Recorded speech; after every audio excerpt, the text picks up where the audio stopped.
Wir machen Videos.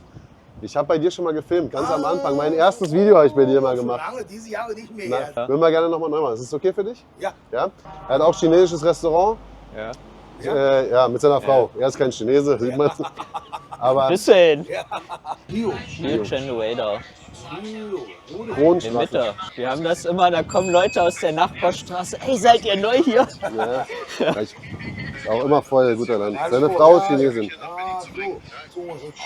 Ah, so. Ni Shanali der Ja, Shanghai.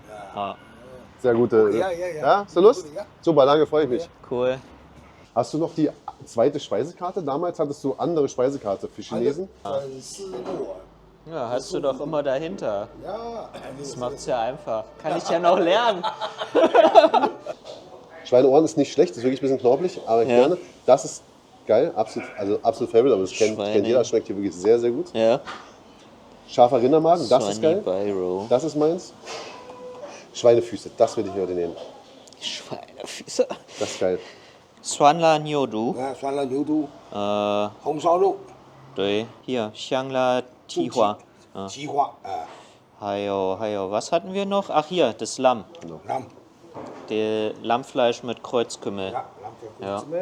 Machst du alle authentisch, richtig so, wie sie gemacht werden? Schön scharf, wenn sie scharf sind. Ja, okay, das war. Ja. 还要看看那个准备什么那个怎么弄怎么那个一个拍一个过程。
Die so auf ihrem Logo drauf und die machen da locker 20.000 Mal oder so.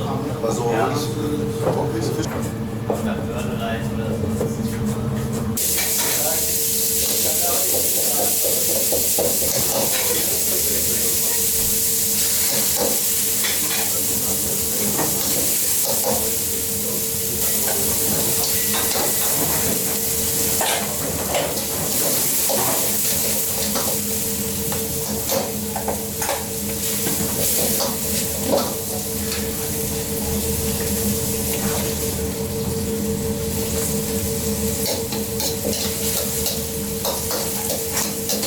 这得死是吧？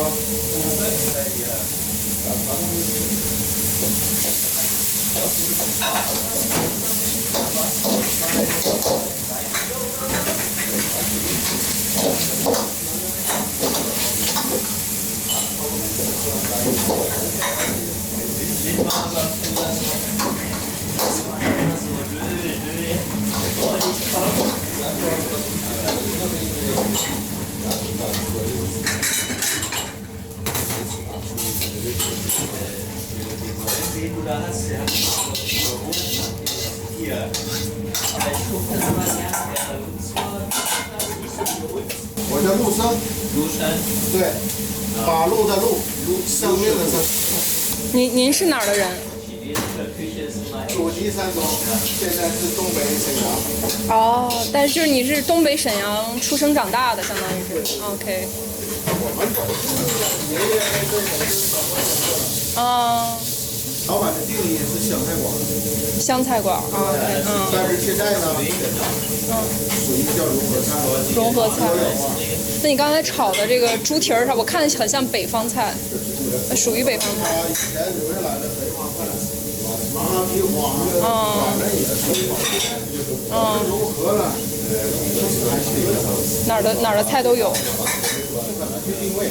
对对对，你能定位的菜能适合德国人，只有东北。只有什么东北菜，就不是特别辣，咸香口的，咸香口。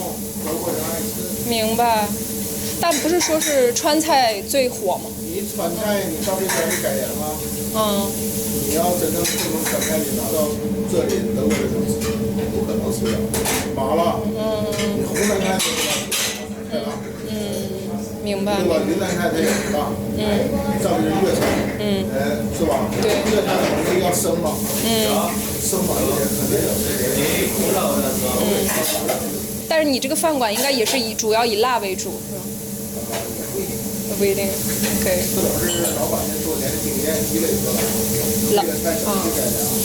柏林有很多浙江和东北人，没有。这里是浙江。每个餐厅我们去过，那都是大部分都都是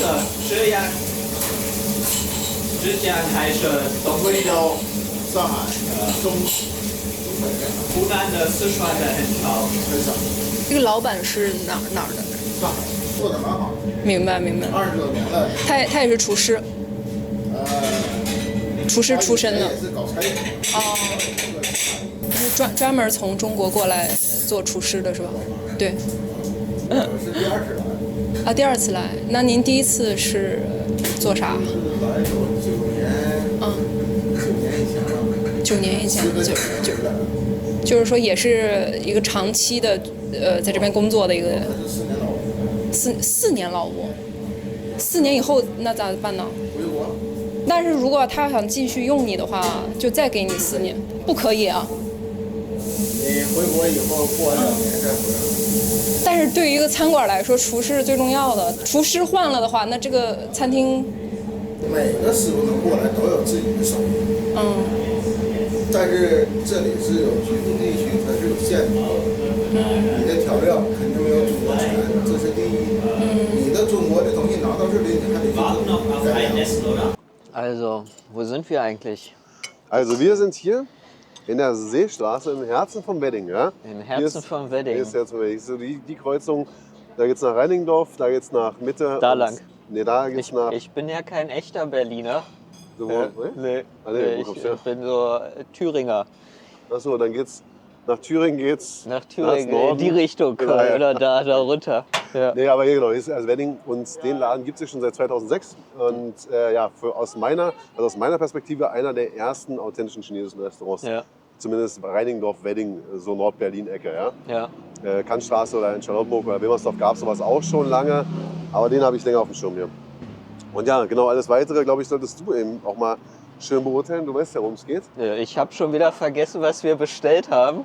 Das sind deine Füße, Das ne? sind unsere Hühnerfüße, unsere Schweinefüße. Die Schweinefüße. Schweinefüße, Die wirklich sehen geil. aber auch noch solide aus. Also ich habe jetzt das Ende erwartet. Den Huf richtig, Ja, oder was? den Huf. Nee. Also von daher ist so alles gut. Dann bin ich hier mit dabei. Das sind nicht nur die Jungs in China. Nee, das ist sozusagen das Unterbein. So, ja? Ja. Ich habe schon gelernt, dass das einer deiner Favoriten ist, weil du warst hier schon mal. Aber dadurch, dass jetzt nicht der Huf ist, vielleicht mache ich dir Konkurrenz und du darfst nicht alles alleine essen. Hängt davon ab, wie das halt betitelt wird. Ja? Schweinefuß klingt komisch. Eisbein ist im Großen und Ganzen nichts anderes. Ja. Nur hier ist ein aromatisches Eisbein, was halt Aromatisches Ja, es ist nicht nur einfach nur im Ja. Salzwasser, sondern da ist halt viel mehr, was die chinesische Küche zu bieten hat, ist da dran. 5 Schichten Fleisch. Ja, wird im Tontopf geschichtet, geschmort, mit Gemüse, ja, was die Gewürze und alles was angeht, was du wahrscheinlich auch eine Menge zu sagen haben können. Lamm mit Kumin, also mit Lamm mit Kreuzkümmel. Ja. Und hier, das ist mein Favorit, ja, eine absolut geile Vorspeise, lauwarm, jetzt schön. ja, Öl, Chiliöl und Koriander sehr viel und Ja, komm, dann lass uns da reingehen. Schöner Pansen, ja, also Blättermagen. Genau. Ja, Mal ein Stück unten hier. das könnte derselbe sein, den wir auch haben. Noch eine Karte bei euch? Sauer. Die Textur, also die Konsistenz oder der Biss von dem Magen Ja, ist halt maßgeblich, oder andersrum, die Kunst der Zubereitung liegt darin, diesen Pansen weich zu kriegen. Ja. Der soll nicht wie Gummi sein, der soll aber auch nicht zerfallen. Man könnte ihn zerschmoren, dann fällt er auseinander. Und so ist es gut, der hat halt einen leichten Biss und was auch wichtig ist, keinen strengen Geschmack. Der muss gewässert werden, der muss gewaschen werden, der muss lange genug zubereitet werden, also gegart werden und dadurch hat er auch nichts Ekliges. Ja, es ist Magen, ja, ja aber, doch, der hat den Rindermagengeschmack so. Ja, aber leicht, oder? riecht auch ein bisschen. Aber ich finde, es gehört dazu. Ja, genau. Ja. Sonst Ja. könnte man Muskelfleisch essen. Das ist Ja, ja der so- Unterschied. Also eine Leber schmeckt nach Leber und deswegen Ja. mag man die, ja. Ja, stimmt. Der ist hier weicher, ja, als wenn Lindy macht. Aber da Ja. ist auch der Fokus, weil das ist ein Snackgericht bei uns. Und dann ist der Fokus mehr auf dem Mix zwischen dem Chili und dem Rindermagen einfach. Ich habe es auch gerade ohne Soße, schmeckt man wirklich den Rindergeschmack, diesen Pansengeschmack. Und der ist natürlich, wie gesagt, der ist wichtig. Ja, und dann, wenn du ein bisschen mehr Biss hast als Snack mit diesem Geschmack, mit Chili, Und dann gibt es dazu Gurke und Koriander. Gurke, Koriander, Ein bisschen Chili und Essig. ja, und Schussessig, richtig. Leicht säuerlich, leicht scharf. Auch an dem Pansen selber ist manchmal ein bisschen mehr Muskelfleisch. Das sind verschiedene Teile, ja. Ja. Dass man jetzt hier so ein bisschen mehr, ja, die Textur ändert sich auf dem Meterdarm. Auf dem Meter. Zum Ausgang hin wird es ein bisschen fester. Was sagst du? Handwerklich? Geschmacklich? Stabil, oder? Ja. Weil nicht mega viele Berührungspunkte mit der chinesischen Küche hat. Ich sage, schmeckt das für mich authentisch. So Koriander, Gurke, dieses Chili und Öl, Was macht denn das aus? Wo sagst du denn dann, das ist jetzt authentisch für dich? Sag ich dir, kann ich dir sagen. Was weckt dieses China-Gefühl bei dir? Ja, man sieht hier, dass da wirklich reines Fett sich auslöst. Dieses Ja. Chiliöl ist es ja, wa? Das ist so, ist es. Ja, einfach der Sud jetzt, ne? Genau. Ja. Ja, genau, na klar. Er hat ja alles im Bock angeschnitten mit Ja. viel Öl. Und das Öl wird ja dann noch so ein bisschen reingebunden immer. Ja. Ja. Und das gibt es in der europäischen Küche nicht. Ja, also das hier in der französischen Küche, da kriegst du einen Teller um die Ohren geschmissen.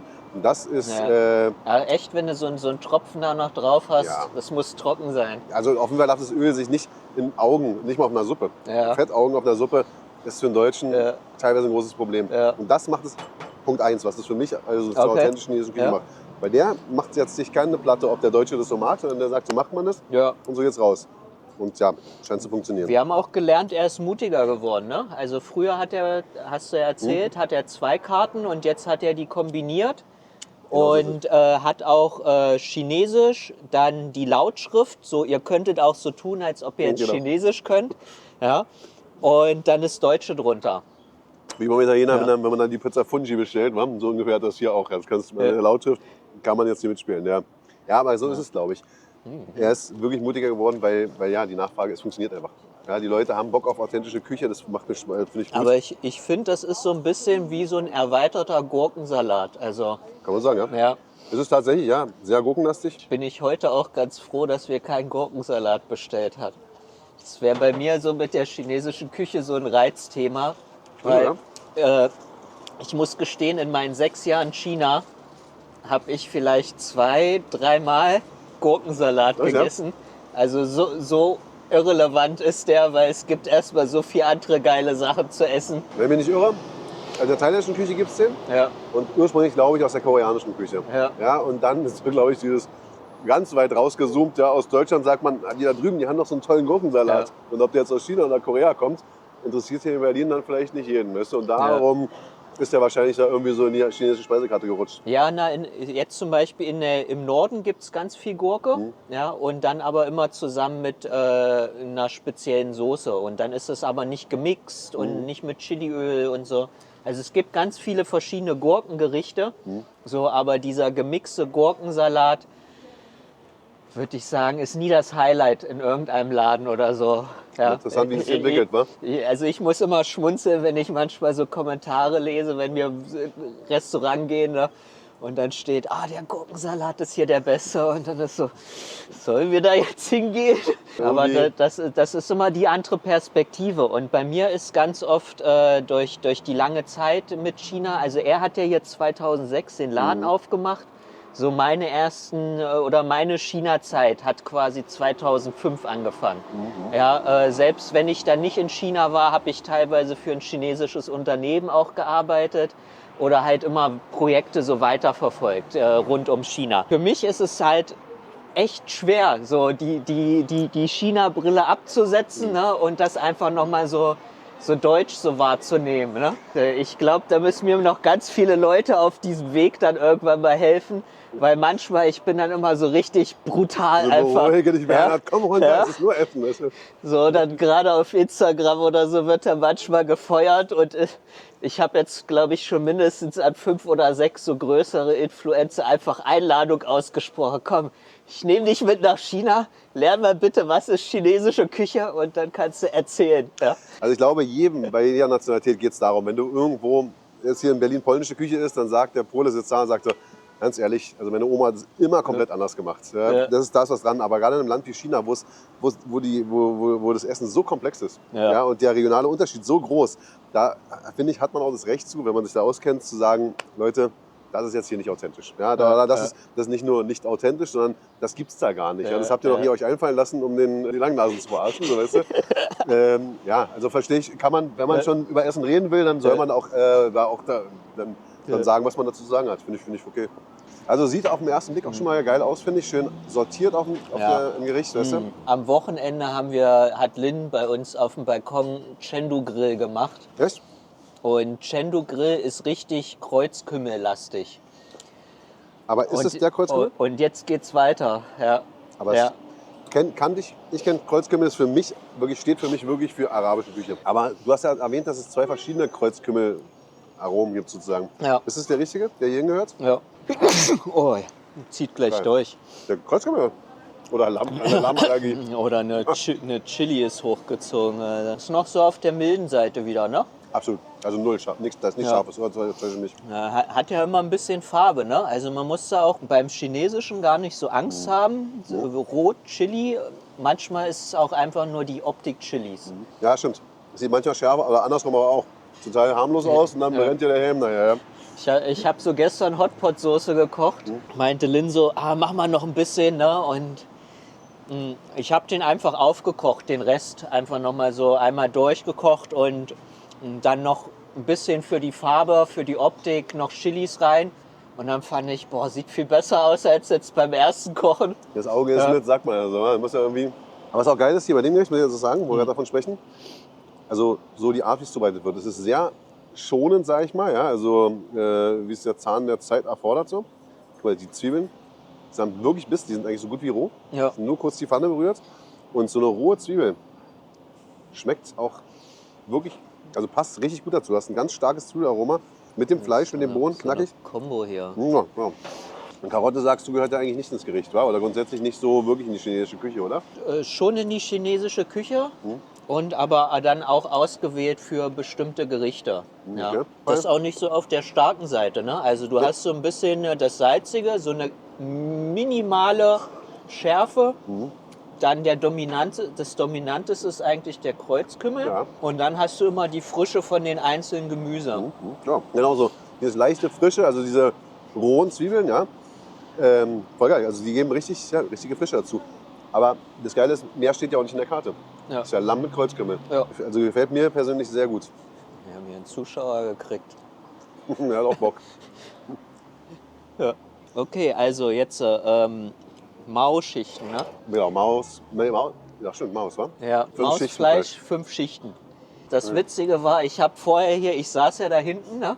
Und habe in DeepSeek einfach ein bisschen schon mal die Gerichte so, was könnte man vielleicht machen? Und wenn ich das eingebe, dann er löscht den Text einfach wieder und er ist so, ich kann dazu nichts sagen, Welcher? ja, weil Mao drin ist. Ach so. Politisch nicht korrekt ist, ja? Der war da nicht das Gericht, weil ich habe auch nicht den richtigen Namen so. Dann konnte das, glaube ich, nicht identifizieren. Okay, und da verstehe. war er so. Er hat angefangen zu schreiben und ich lese schon so mit. Also, und dann so zack, Text weg. Ja, geil. Ja. So, und das Fleisch ist jetzt mit Schwarte, mit relativ viel Fett, geschmortes Schweinefleisch, geschmorter Schweinebauch. Ja. Ja. Was Geil sagst du? zubereitet, geil gegart, wirklich butterzart, aber zerfällt nicht, auch nicht. Manchmal wird geschmortes Fleisch zu faserig. Kennst du das? Du, wenn du, das du anfängt? magst es, wenn das so weich ist, oder? Ja, Ja? also geschmortes Fleisch sollte weich sein. Ich mag auch Fleisch mit Biss gerne, Okay. aber in dem Fall sollte es schon weich sein, finde ich. Aber nicht zu weich. Kennst du das, wenn es anfängt, sich in die Faser zu zersetzen? So, das Ja. fasert halt nur noch, dann ist alles an Fleischstoff raus. Das ist hier nicht der Fall. Und schön fett. Das ist so ein Ding, was ich mag. Ich liebe fettiges Fleisch. Fett ist gut für die Gesundheit, oder nicht? Ja, weiß nicht. Ob der Kardiologe das genauso sieht, aber Schweinefett schmeckt ja gut, wa? Eher mild von der Soße oder von der Marinade so her. Aber aromatisch geil. Auch jetzt nicht so ein hartes Schweinearoma. Fettiges Schweinefleisch, so wie Schweinestall riecht so. Ja, ja. So wie Schwein von hinten, sag ich manchmal, so ein bisschen unangenehm nach. Aber das flutscht hier so richtig runter, ne? Ja, ja, oder? Ja. Handwerklich, man, das muss ja ein Mensch hier sich ja Gedanken gemacht. Der hat sich da hingestellt und hat es so hinbekommen, wie es sein soll. Hier hast du eigentlich nur so die Kombo, so das salzige, fettige, ne? Ganz kleinen Schuss Essig hat er noch, habe ich gesehen, hat er noch reingehauen. Ja. Aber so richtig, hast du es gesehen, da war er so reingegangen mit der Kelle und hat so minimal, So, so so ein Tropfen da. Am Ende basiert ja jedes Gericht also sollte, ein gutes Gericht basiert immer auf süß, sauer, salzig und Umami. Ja. Das sind so diese, wenn du davon alles im richtigen Maß hast, ja, das kannst du richtig auf einer Kurve darstellen. Dann ist hier perfekt. Wenn irgendwas anderes zu viel oder zu wenig, dann fängst du schon wieder an. Welche Rolle spielen so Bitterstoffe? So? Auch. Ja? Auch eine Rolle, ja. Ja. Eine geringere Rolle, aber muss auf jeden Fall, sollte auch immer vorhanden sein. Einfach für den Ausgleich. Damit wird ein Gericht einfach rund, also Geschmack Ja. rund. Das gibt so geil, das gibt so bei Fertiggerichten in der Industrie. Da ist dann wirklich, da sitzt einer, der dann sagt, Zucker, ein bisschen mehr Zucker, ein bisschen mehr Zucker, ein bisschen mehr Zucker, ein bisschen mehr Zucker. Und dann Ja. noch ein bisschen mehr Zucker und dann geht es den Berg ab. Und dann fängt es wieder an. Also diese Foodtester da, ne? Genau, und du kannst halt damit ein Gericht auf die Spitze schreiben. Mit süß, sauer, salzig so. Und bitter, ja, und Umami und scharf. Aber so, darum der Schwuppsessig. Ja, das hatte ich auch, wo ich in Sichuan war. Gibt es ein Gemüse, das heißt einfach Kugua, also bittere Melone. Sieht so richtig so knorpelig aus und wenn du reinbeißt, richtig bitter pur. So. Das ist diese schwarze Bitterschokolade. Ja, und das Ding haut einfach noch eins drauf, weil es noch nebenbei so juicy ist und sofort verteilt sich's überall. Die haben eine richtige, wie so eine eigene Kategorie dann in der Sichuan-Küche einfach. Als Geschmacksrichtung. Ja, wo dann echt die ganze Region dort ist alles. Bittermelone. Bittermelone kriegst du so Gerichte so zubereitet mit dem Schweinefleisch. Ja. Aber das ist dann schon Ja, genießbar und in der Kombination. Ne? Ja. Und am Anfang, ich war auch so, oh shit, was ist das so, ne? Und aber dann immer mehr, ich bin so auf den Geschmack gekommen. Und weil nach dem Bitter kam dann noch halt so dieses Fruchtige, ne, von der Melone so durch. Und ich hab die hinterher so gefeiert einfach. Gibt es ja nicht ohne Grund. Da hat ja jemand irgendwann vor langer Zeit mal gesagt, ein bisschen davon ist gut, ein bisschen mehr davon ist auch gut. Und dann am Ende, genau wie du sagst, man versteht es dann irgendwann. Der Geschmack, das ist so wichtig. Ja. Bei uns ist ja der Chicorée zum Beispiel. Ja? Beiß mal so ein Chicorée an, da fragst du dich, welcher Mensch ist auf die Idee kommt, das Zeug zu essen. Ja. Aber irgendwann hat der Körper so ein Bedürfnis auch nach diesem Bitterstoff, das ja auch was Gutes ist für den Körper. Und ja, das gehört halt in ein gutes Gericht. In Obstsalat. In der Berufsschule als Koch lernst du, dass im Obstsalat kommt Chicorée. Genau deswegen, weil du hast halt nur süß. Okay. Bisschen Chicorée rein, hast du noch bitter und das macht es komplex, dann schmeckt Obstsalat auch besser. Also hat alles irgendwo seinen Grund. Ja. Ich hatte so als Kind, das war eine richtige Challenge für mich, wo dadurch bin ich richtig so ein Pizza-Nudeljunge einfach gewesen. Weil bei allen Gemüse, wenn die gekocht sind, haben die so das Weiche einfach. Und das hat bei mir auf der Zunge immer was ausgelöst und dann habe ich richtig so Brechreize gekriegt. Und dann war es vorbei. Und bei Rosenkohl war es so extrem. Boah. Ich habe noch so eine Story. Da war einfach meine Mutter, die war so knallhart. Nee, du musst aufessen, ne? Richtig, sonst morgen regnet's und so. Ne? Du kennst die ganze Geschichte. Und dann saß ich vor diesem Teller Rosenkohl 6 Stunden. Ja, Okay. und hab mir den so langsam rein und war dann irgendwann, dann hat sie auch keinen Bock mehr gehabt zu kontrollieren. Und dann war einfach, okay, ich habe das Ding rausgenommen aus der Spüle da, ne, und einfach den in die Spüle, weil wenn er im Mülleimer, dann Aber dann, wäre nicht gut gewesen. also das erklärt einiges, ja. Da kann ich mal mit meiner Küchentischpsychologie mal kurz kommen.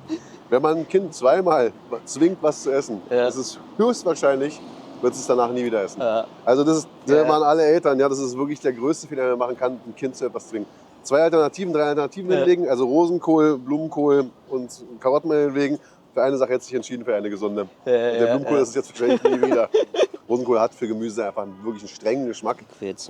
Aber genau das macht es ja aus. Also ich finde es sehr lecker. Also Fuß. Ja, was man hier machen kann, Prost. was man hier falsch machen könnte, wäre jetzt nur der Gargat, dass es zäh ist. Was ist das Ziel? Hier sind noch Knochen bei mir. Ja, muss ein bisschen runterknabbern. Das ist der Teil hier, vorm Gelenk. Du, Ja, also da ist nicht viel. kann das sein, dass bei dir neben den einzelnen Geschmack, dass du noch feierst, einfach die Konsistenz, Ja. wie sich das anfühlt im Mund? Das ist eine Dimension, die habe ich erst in China gelernt. Wusste ich vorher nicht, dass sowas existiert, weil einige Gerichte werden nur danach gemacht. Da ist eigentlich total Wurst, ob das jetzt salzig ist, ob das süß ist, sondern es geht nur darum, wie fühlt sich das an. Du hast davon alles- jetzt schon was gegessen, Ja, oder? alles ist noch was Ich kein kann doch Knochen gar ist. nicht durchbeißen, Mann. Das ist so, als ob du hier so einen Gummi hast. Oder? Ja, Das ist halt viel Bindegewebe. Ja, ich weiß schon, warum der Hühnerfuß bei mir nicht angekommen ist. ja wenn Textur keine Rolle spielen würde, dann würde dir auch ein labbriger Döner schmecken. Ja, der nicht knusprig ist. Weil die Zutaten sind dieselben. Nur das Brot ist nicht knusprig, da sagst du, ah Gott, das Fleisch ist zum Beispiel nicht knusprig oder was sagt, pappige Chips. Ja. Die schmecken niemandem. Ja? Das ist dasselbe Gericht, selben Zutaten wie bei knusprigen Chips. Aber die Textur stimmt nicht. Da kannst du es vergessen, dann ist es vorbei. Und darum ist Warte Textur. mal, jetzt kommt auch was so. Ja, du hast doch ein Das blödes Stück wahrscheinlich. Kommt auch Geschmack noch richtig. Ich komme aus der französischen Küche. Und das hier, die Königsklasse davon ist Kalbskopf. Da hast Halbkopf. du wirklich eine Kalbsmaske. Das ist wirklich das ganze Gesicht abgezogen Ja. vom Schädel. Das kochst du, bis es halt weich wird. Also dieses ganze Gelatine. so Hast sich- du das selbst mal Ja, zubereitet? absolut. Ja? Richtig geil. Macht Kann ich das mal machen. Spaß denn, oder? Ja, du machst das Gesicht. Das ist natürlich lustig, wenn es im Topf da sich ein Gesicht anguckt. Ja. Ähm, Aber du meinst, du ziehst das dann ab? nein, das abziehen kann ich nicht. Das Metzgerarbeit, das kann ich nicht. Also könnte ich vielleicht, aber das ist Ach eine so. Haufen Ja. Ja, aber da hast du den Kopf, den presst du ein bisschen zusammen, den schneidest du ganz hauchdünn runter in einen heißen Teller, Ja. auf eine feine Rinderbrühe drauf. Beste Gericht der Welt. Das klebt wie hier auch, diese Gelatine sozusagen klebt so an den Lippen so ein bisschen. Weißt Ja. du, merkst du das? Das ist so, ja, das ist halt was anderes als Muskelfleisch. Das ist einfach so. Das ist mehr Fett, Bindegewebe, Haut. Ja. Aber der hat noch was, ja? Da kommt sowas durch. Ist jetzt aber nichts, wo ich sagen würde, okay, das ist das Ding, das muss ich bestellen. Das macht meinen Tag. Verstehe ich. Ja. Noch siehst du das so. Ah ja, wenn du Aber ein paar Mal probiert wenn es hast. das einzige Gericht wäre, ich würde es auf jeden Fall essen. Ja, auch wenn du es ein paar Mal probiert hast und sagst jetzt beim nächsten Mal bei einem nächsten Restaurant, wo das auf der Karte ist, könnte sein, dass du sagst, oh, das probiere ich nochmal. Ja. Und dann, weißt du, dann steigerst du dich da vielleicht, da tastest du dich ja langsam ran. Meinst du? Na, Du hast jetzt hier den Weg gesetzt, dass ich hier ein Schweinefußliebhaber das steht werde. jetzt noch auf eurer Karte. Schweinefüße. Ja, das ist alles Linz-Verantwortung, Linz was da Schweinefüße. drauf steht. Ja, und kannst du mal vorschlagen. Was sagst du im Großen und Ganzen? Das holt mich richtig ab. Das am meisten, ja. Das hier ist auch nice. Ja. Ich habe diese Herausforderung einfach, ich werde ja tagtäglich mit Sichuan-Küche versorgt. Ja, Und die knallt ja immer richtig mit den Gewürzen. Das ist jetzt mild einfach alles so. Ja. Und vielleicht liegt es dann an mir manchmal, denke ich so. Vielleicht ist das jetzt auch salzig, ja, für den einen oder anderen, aber ich merke da nichts. Und dann ist so, manchmal ist das jetzt gewürzt, ist es nicht gewürzt. Bei dem ist gut, ja. Das ist so richtig angenehm. Und ich merke aber immer diese Herausforderung einfach, dass, okay, hier hast du noch so den Kreuzkümmel, hast noch so ein richtig kräftige Note dabei, geil. Ja? Oder du magst es halt, so, was richtig knallt, so, ja. Ja. Also Gewürzpower, wie du mal ja, bei aber dir das, erzählt das hast. ist so antrainiert dann einfach. Ja? Ich habe bei dir gegessen, also meintest du jetzt zu mir, in dem Gericht alleine die Hotpot-Soße war das da, Ja, die wird aus Sichuan 18 Kräutern, aus 18 Ja, Gewürzen, ein paar mehr, aus 18, genau. oder was, 30 so oder was? 23, das sind die Gewürze, also die in unserer Gewürzmischung drin sind. Dann kommen ja noch so andere, also Sichuan Pfeffers, Chilis und sowas. Genau, das war alles, Chili, das ja, außen vor, ja, das ja. zählt nicht mit, ja. Zählt nicht. Und das ist halt der Unterschied. Ja? Dein Geschmack ist darauf geprägt, dass es halt kräftig ist. Also sehe ich genauso, also absolut. Ja. Und mir ist auch aufgefallen, dass das hier nicht wirklich kräftig ist. Aber das wäre das Ding, wo andere sagen würden, genau deswegen ich her. Bin ich Ja. weißt du, also, Ja. weil die haben, Ja. die sind auf dem gleichen Level alle. Ja? Das schmeckt also mehr nach Kreuzkümmel, kommt die stark raus. Die drei sind eher gleich. Ja, dieses hat ja durch die Chilis Ja, schon das ist der einzige mit Schärfe. den Eigengeschmack vom Rindermagen. Das holt mich auch ab. Ja. Ist aber auch ganz geil, wa? Oder? Also ein bisschen underrated, diese Ja. Rindermagen-Geschichte. Ja. Das kommt auch schon wieder näher in eure Küche. Also ein bisschen, allein wegen dem Öl so. Mit leichten Säure. Das ist ja mein Favorit sowieso vorher schon gewesen. Ja? Also mag ich bleibst immer dabei. gerne. Ja, finde ich gut. Schmeckt mir Ja. wirklich sehr gut und würde ich hier auch mal wieder als Vorspeise bestellen. Das Lamm finde ich auch sehr geil. Dieser Kreuzkümmelgeschmack. Schön einfach, schön auch knackig, das Gemüse. Sehr geil. Das finde ich auch gut. Und die auch, wobei die tatsächlich auch für mich ein bisschen zu viel Biss haben. Ein bisschen zu viel. Also ein paar Minuten länger im Topf.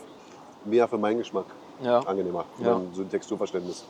So, jetzt so deutsch hier. Das ist meins. Ne, Reis draufkloppen und mal habt ihr auch noch ein bisschen Kartoffeln. Ich muss aber auch dazu Verteidigung mal sagen, das ist jetzt auch ein bisschen kalt geworden. Ja. Ja, wenn es wärmer ist, dann ist es auch nicht, also ja, dann ist es nicht ganz so klebrig und dick halt.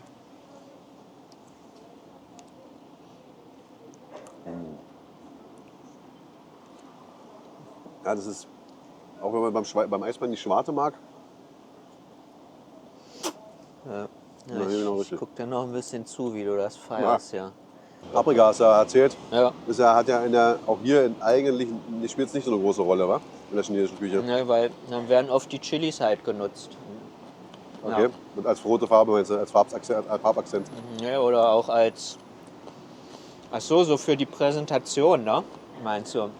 Die Herausforderung ist ja immer, ist einmal so gigantisch, so regional, aber auch so verschmolzen über die Jahrhunderte. Ja. Manchmal kann man nicht mehr identifizieren, wo eigentlich wirklich mal ein Gericht herkam. Dann erheben halt mal immer für eine Zeit lang irgendeine Region, erhebt mal den Anspruch so, was du vorher gesagt hast. Es geht immer, Nummer 1 ist der Geschmack, dann kommt die Textur und dann kommt alles andere, also wie die Präsentation. Ja, zum Beispiel, ja. Und oft hört es eigentlich schon nach den ersten beiden auf, ja, und die Präsentation interessiert niemanden, ja, sondern es muss die ersten beiden Sachen richtig erfüllen. Aber ist auch natürlich auch geil. Ja. Ist dann so auf den Punkt gebracht. Also ohne viel Shishi, wie man schon sagt. Ja? Ja, ja. Also einfach nur, ja, muss geil schmecken, Textur, alles muss stimmen. Und dann ist ja schon alles erledigt. Ja? Also wenn jetzt hier das Gemüse verkocht wäre, würde man das auch schon wieder sehen. Dann würde es auch noch schlimmer aussehen. Und ja, Punkt 2, Textur wäre halt nicht erfüllt. Aber Das Fleisch. es mag vielleicht auch daran liegen, dass einfach so die Strukturen für Gastronomie in China sind andere. Also du kannst anfangen mit deinem kleinen Stand, den du einfach rausschiebst. Ja. Bei deinem Viertel oder sowas. Dann machst du irgendwann so ein kleines Restaurant, die sind auch so ein bisschen hier wie dieser, so schlauchförmig einfach nach hinten. Und dann ist nur die Frage, wie weit geht's nach hinten so? Und wie viele Leute kannst du da reinpacken? Und dann hast du auch hier die ganze Straße noch, kannst du mit Stühlen vollpflastern.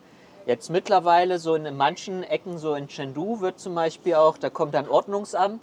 Echt, ja? Dann wissen die, Boah. das war witzig. Wo wir letztes Jahr in Chengdu waren, haben wir ein bisschen so gedreht und dann war quasi immer, haben die uns hinterher erzählt, immer am Mittwoch um 9 Uhr kommt einer vom Ordnungsamt und sagt, alle Tische weg. Also 9 Uhr morgens oder sowas. Ja. Da sitzen aber die Leute vom Frühstück sind schon fast wieder weg. Naja, dann machen sie das schön und am Donnerstag stehen die draußen, am Freitag, außer am Mittwoch um 9 Uhr. Dann hat er so seine Pflicht erfüllt, weil dann er fotografiert quasi. Das ist, Also hier, Leute, alles gut. hier ist alles okay in der Ecke. Ne? Und du brauchst quasi nicht so einen hohen Einstieg wie hier. Das war ja, wo wir zum Beispiel von unserem Snack-Lieferdienst, ja, sozusagen zum Restaurant gegangen sind. Wir hatten eigentlich so krass Glück, dass wir den Laden in Mitte gekriegt haben, in so einer Größe. Wir dachten auch, der ist zu riesig für uns. Und weil die Vorbesitzer, die hatten 2 oder 3 Läden und die waren dann verstritten und wollten eigentlich sofort raus. Und wir waren einfach die Glücklichen, die Ersten, die da waren, die richtig Interesse hatten. Und dann haben wir niedrige Ablöse gekriegt. Und für einige, die ja ein Restaurant mal aufmachen wollen, du musst erstmal diese ganzen Hürden gehen, diese Rieseninvestitionen in einen neuen Laden und du kannst nicht einfach hier eine kleine Bude aufmachen oder sowas. Ne?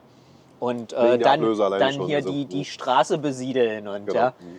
Und so dann einfach dann erstmal dein Geld verdienen und eventuell irgendwann landest du mal bei einem großen Palast, so à la Cemapo oder sowas. Ja? Ja, aber es ist auch geil. Also gut, in Deutschland ist ja Bürokratie, die haben da wahrscheinlich viele Hürden in den Weg setzt oder viele Steine in den Weg stellt. Aber ja, am Ende sieht man ja hier auch wieder, es klappt ja schon so ein Und bisschen. ich glaube, das führt dann auch dazu, dadurch, dass es so viele kleine Läden gibt, wie du sagst, der Geschmack gewinnt. Und dann ist es einfach. Dann kommt zu diesem kleinen Laden, wo du auch vielleicht denkst, so hygienisch, what the fuck, was machen die hier? Ja. Aber die Schlange hat bestimmt recht und dann haben wir einfach alle zusammen Durchfall oder so. Oder es ist es wert. Ja, in irgendeine Richtung so. Und ja, die gewinnen dann halt auch. Genau. Ne? So ist es. Ja. Das ist aber, glaube ich, grundsätzlich in Asien immer so ein Thema. In Thailand oder auch in Singapur, ja, gibt's ja, weiß nicht, da gibt es ja gar Küchen, die einen Michelin-Stern bekommen haben. Ja. Also es gibt halt jemanden, der sagt, mit den kleinsten Mitteln und mit den nächsten Mitteln. Das für Lynn auch. Ja, ey, das ist wirklich, ja, das ist heutzutage alles möglich. Und das, wenn in Europa, dann in einer Stadt wie Berlin. Ja, weil hier ist es auch so, dass die Leute wirklich Schlange stehen, wenn du eine kleine Bude hast, die irgendwas Geiles kann. Also das wird in Berlin schon gewertschätzt, glaube ich, habe ich das Gefühl. Wir hatten auch einmal so einen da. Echt, ja? Ja. Das war reiner Zufall, weil zu der Zeit war ich immer noch so im Service und ich quatsche halt super gerne einfach mit Leuten. Dann war er so, ja, ich mache das und das. Und dann habe ich so gefragt, bist du hier zum Arbeiten oder zum Spaß? Ne? Er ist dann so, ja, eigentlich war ich zum Spaß hier, aber ich darf auch nicht. Ja, Warum? nö. Ist keine Kategorie. Ach, echt, ja? Nee, weil wir erfüllen ja die Kriterien gar nicht, die hier so für die Sterne angegeben werden. Okay, ja gut, da gibt es Kriterien. Ja. Wusste ich auch, aber ja, man sieht ja, dass in Singapur, da gewinnt dann, da ist dann einer, kriegt einen Stern, der in einem Food Court irgendwo so ein, weiß gar nicht, ein Omelette macht oder sowas. Also scheint es anderswo irgendwie anders zu sein. Aber ja, am Ende, finde ich, sollte eigentlich der gewürdigt werden, der sich für sein Produkt Mühe gibt. Ja? Und ob das jetzt, weiß ich was, eine Blutente ist oder eine Bluttaube oder... In China hat das so schon so, wie sagt man, ist das schon ein bisschen ab absurdum so geführt irgendwie. Da gibt es dann so Läden, so einfach so Nudelläden und dann sind so Plaketten da drin. Ja, von 20 verschiedenen Ratingagenturen. Das ist hier, der ist in den Top 100 der Chengdu-Nudelläden und so. Ne? Okay. Dann gibt es so richtige Guides dafür und ja. Unsere Erfahrung war dann aber, nee, die geilen Nudelläden, das waren einfach die ohne die Plaketten. Die ohne, ja. Ja gut, das ist aber hier auch der Fall. Also genau, so soll es auch sein. Ist ja in Ordnung. Also es ist halt auch nicht die Maße aller Dinge, nur so einen Stern zu haben. Ja, nee. Leute, ihr geht zum nächsten Video und da geht zur Playlist. Viel Spaß beim Weitergucken. Wie viel bekommst du? Ja, ja, tja. Wo? Du bist eingeladen. Ja. Auch Einladung muss man einnehmen, sonst bringt Unglück. Ja? 下一次。客人要给你小费。 No. Komm, 不可以，来。那是说这个chinesische Mentalität, dann给你小费。小妹，你跟他说不可以，不可以。为什么？他可以听懂，你直接跟他说，给你小费。你说中文就行，他能听懂啊啊。不可以要，不可以要，我没为你做。听懂吗？对呀，该谁我